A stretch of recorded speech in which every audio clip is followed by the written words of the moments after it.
तो जिस प्रकार आपने दुख को बाहर फेंका और वो कम हो गया, उसी प्रकार दूसरा प्रयोग करें। गहरी सांस लें, आंखें बंद करें, गहरी सांस लें। कुछ गहरी सांसों के बाद आप सोचने लगें आनंद के बारे में। पहले गहरी सांस लें, आंखें बंद।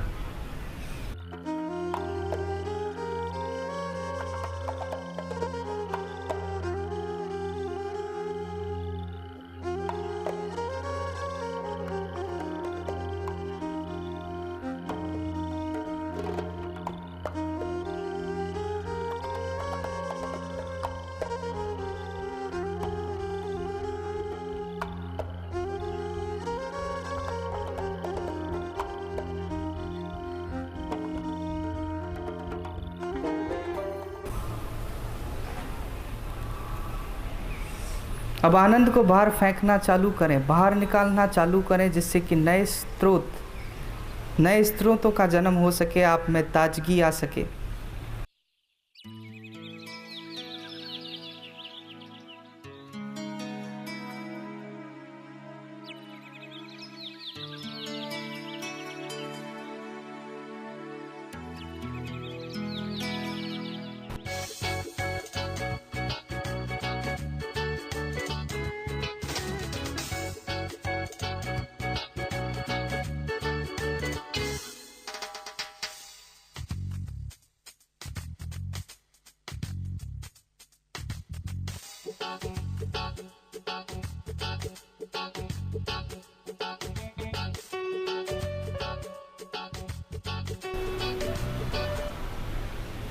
आंखें खोलें।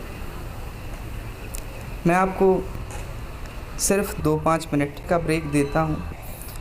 आप चाहें तो बैठकर इसी क्रिया को आगे बढ़ा सकते हैं, इसी क्रिया को करते रहें, और चाहें तो पानी वगैरह पी लें।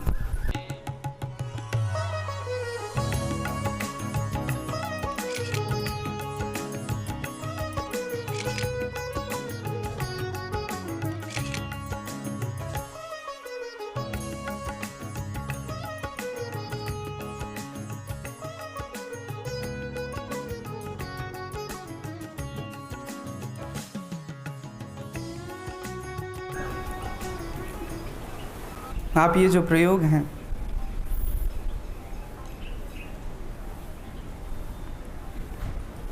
दुख को बाहर फेंकना, फिर आनंद को बाहर फेंकना,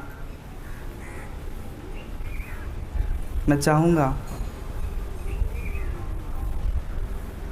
कम से कम आज तो मैं चाहूँगा आपसे इसे दिन में कम से कम 5-6 बार करें। आज दिन में जब भी आपको मौका मिलता है, दिन में कम से कम 5-6 बार आज तो करें। जब हम ध्यान के बारे में चर्चा करते हैं, जब हम चेतना के बारे में चर्चा करते हैं,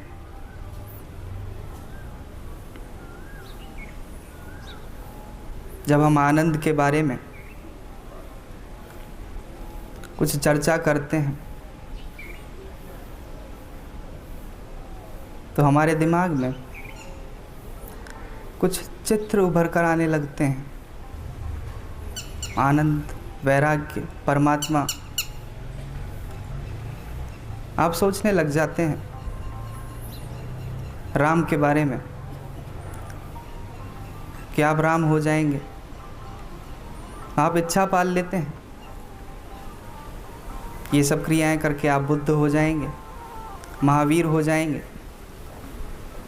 कुछ ना कुछ इच्छा पाल ही लेते हैं, कुछ ना कुछ महत्वाकांक्षा उससे आप लगा ही लेते हैं। ऐसा करने पर आप वैसे हो जाएंगे, ऐसे ऐसे उन्होंने किया तो हम भी ऐसे ऐसे करके वैसे हो जाएंगे। लेकिन कुछ और बनने की इच्छा में, कुछ और करने की इच्छा में जो प्रतिपल घट रहा है, जो आपके साथ घट रहा है, आप वह भी नहीं हो पाते। एक गुलाब का फूल, एक गुलाब का फूल अगर सोचे कि कमल का फूल हो जाऊं तो गुलाब का फूल, कमल तो हो नहीं सकता, पर अब वो गुलाब भी नहीं रहेगा। कमल का फूल यदि सोचे गुलाब हो जाऊं, कमल का फूल गुलाब तो नहीं होगा, पर अब वो कमल भी नहीं रहेगा जो पहले था। तो आप सोचते हैं कुछ और हो जाना। न जाने कितने लोग हैं नकल किए जा रहे हैं एक दूसरे की। बाहरी नकल तो ठीक है, भौतिक नकल तो ठीक है, आध्यात्म की भी नकल बड़ी विडंबना है। बड़ा कष्ट है कि आध्यात्म की भी नकल करते हैं। ज्ञान अंदर उठता नहीं, ज्ञान अंदर जागता नहीं, उससे पहले ही ज्ञान की चर्चा करने लगते हैं नकल करके। जब ज्ञान जागा ही नहीं और आप ज्ञान की चर्चा करते हैं तो आप हिंसक हैं। आप हिंसक हैं आध्यात्म के प्रति। हिंसा कई तरह की होती है। किसी को मार देना ही हिंसा नहीं है। आप सोचने लगें मुंह पर पट्टी बांधकर कि अब आप किसी को नहीं मार रहे, नंगे पैर चलकर कि आप हिंसा नहीं कर रहे,